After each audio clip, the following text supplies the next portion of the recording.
Kembali lagi di Dongeng Ceria, bermain sambil belajar. Nah, adik-adik, kali ini kita akan berpetualang bersama untuk mengenal kisah sahabat Nabi, yaitu Abu Ubaidah bin Jarrah. Nah, adik-adik, udah ada yang kenal belum dengan sahabat yang satu ini? Kalau ada yang belum, kita kenalan langsung yuk dengan mengenal kisahnya. Let's go!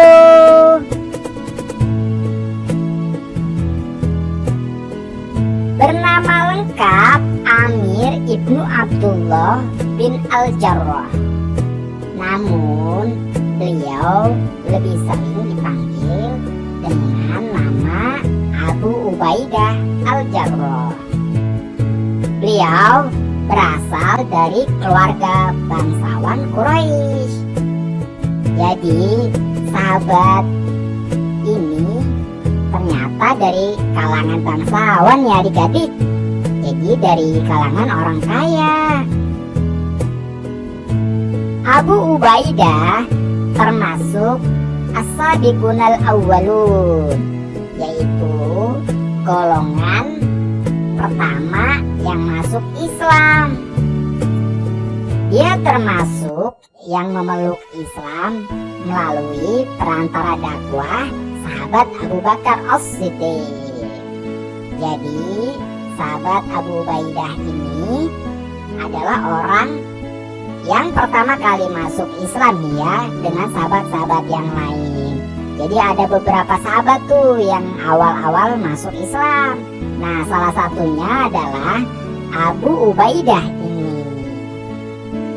Rasulullah Shallallahu Alaihi Wasallam menyatakan dalam sebuah hadis, Abu Bakar di surga, Umar di surga, Utsman di surga, Ali di surga, Tolha di surga, Az-Zubair di surga, Sa'ad di surga, Sa'id di surga, Abdurrahman bin Auf di surga, Abu Ubaidah bin Al-Jarrah di surga.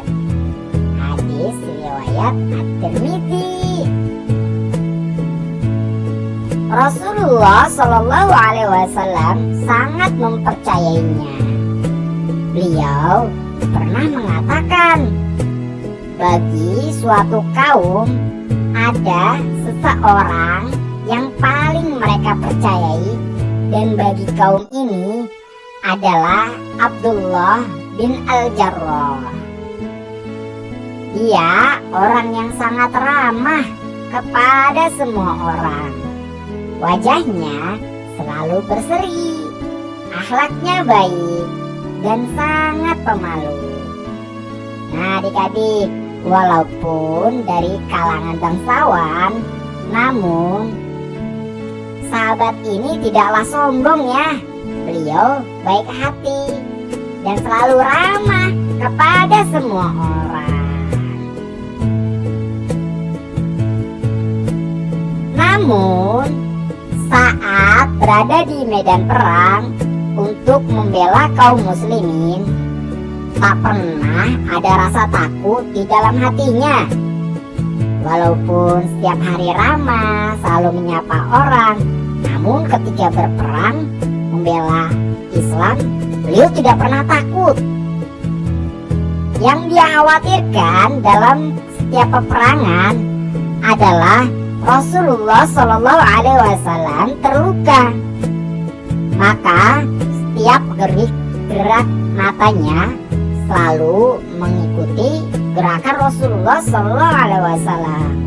Jadi beliau mengawasi Rasul ya dari musuh-musuh, sehingga Rasul tetap aman dan tidak terluka. Abu Ubaidah pernah ikut hijrah ke Habasyah, tapi dia kembali pulang ke Makkah. Dia ikuti semua perang yang diikuti oleh umat muslim. dari saat bersama Rasulullah Shallallahu Alaihi Wasallam sampai masa kekhalifahan Umar bin Khattab. Jadi sahabat Abu Ubaidah ini nggak pernah absen ya. Jadi rajin adik-adik. Saat perang Uhud, Rasulullah Shallallahu Alaihi Wasallam terluka. Pipi beliau terkena pecahan besi karena serangan musuh. Abu Ubaidah secepat kilat mendekati beliau. Dengan giginya, dia mencabut dua besi yang menempel di pipi Rasulullah Shallallahu Alaihi Wasallam agar Rasul tidak terlalu kesakitan. Dua besi tercabut bersamaan dengan tercabut pula dua gigi depan Abu Ubaidah. Maka banyak orang mengenalinya karena giginya yang ompong. Nah, sahabat Abu Ubaidah giginya ompong karena membantu Rasul ya, bukan karena banyak makan permen. Nah, siapa yang suka banyak makan permen? Ayo lanjut ya.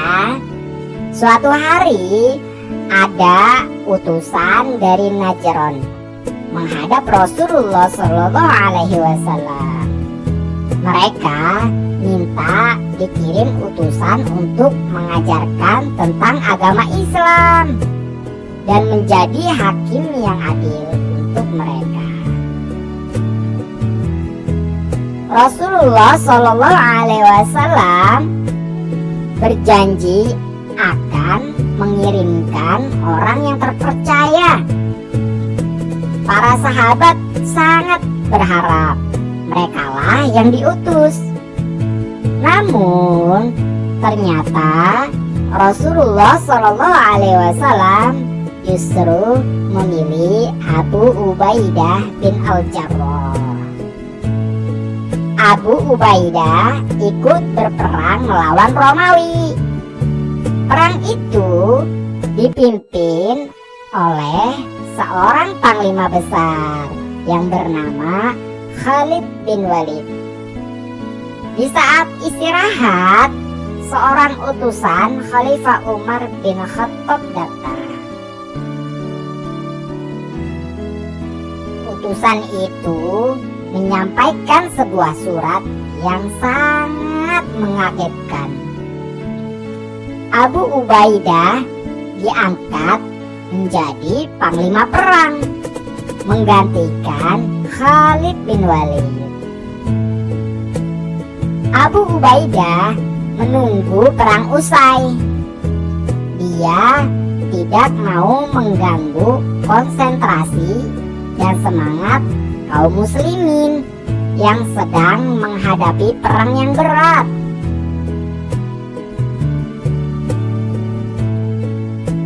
Begitu usai berperang, Abu Ubaidah baru menemui Khalid bin Walid dan menunjukkan surat dari khalifah tersebut.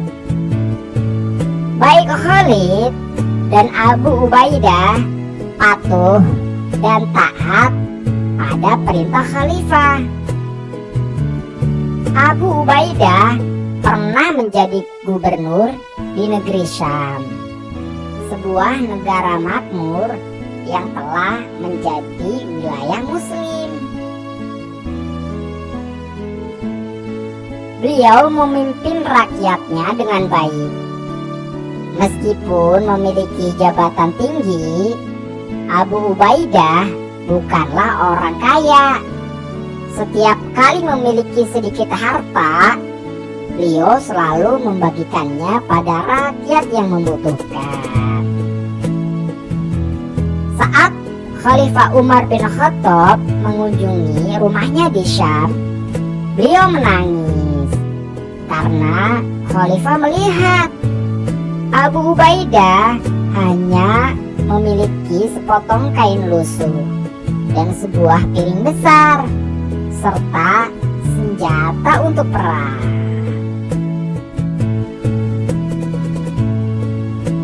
Suatu ketika, Umar bin Khattab mengirimkan uang sebesar 4.000 dinar untuk Abu Ubaidah. Namun, uang itu langsung dibagi-bagikannya kepada masyarakat. Suatu waktu, terjadilah wabah penyakit mematikan di daerah Amwas, Yordania. Abu Ubaidah bersama pasukannya sedang bertugas di daerah tersebut.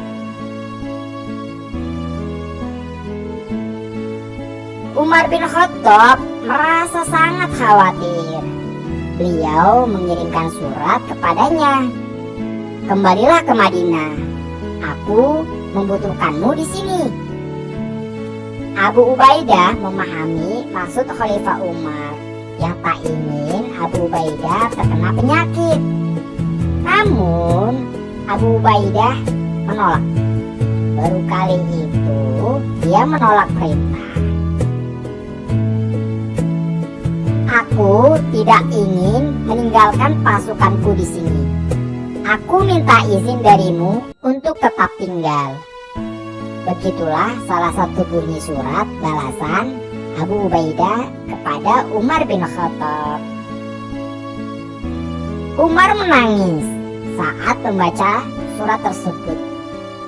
Para sahabat lain bertanya, "Apakah Abu Ubaidah meninggal dunia?" "Tidak, tapi kematian sudah sangat dekat," jawab Amirul Mukminin kala itu.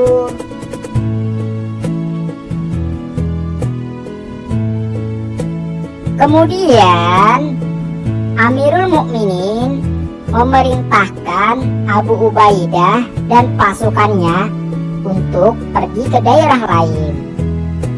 Abu Ubaidah pun menaatinya, tapi terlambat.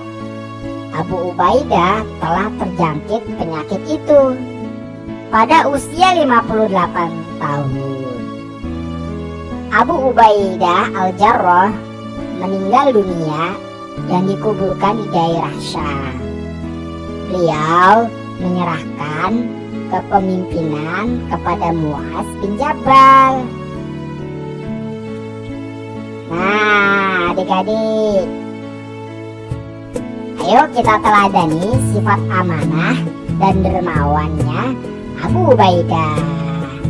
Selain itu, kita juga perlu mencontoh sikap tanggung jawab dan setia kawannya. Beliau tidak mau meninggalkan pasukannya meski dalam kondisi yang sangat sulit. Jadi, sahabat Abu Ubaidah ini sangat setia ya adik-adik. Beliau sangat amanah, mengemban semua tanggung jawabnya. Nah, adik-adik, sampai di sini dulu ya kisahnya. Nanti kita lanjut dengan kisah-kisah lain yang pastinya seru. Jadi, jangan lupa subscribe channel ini ya adik-adik, agar tidak ketinggalan kisah-kisah seru lainnya. Sampai berjumpa kembali ya adik-adik. Dadah.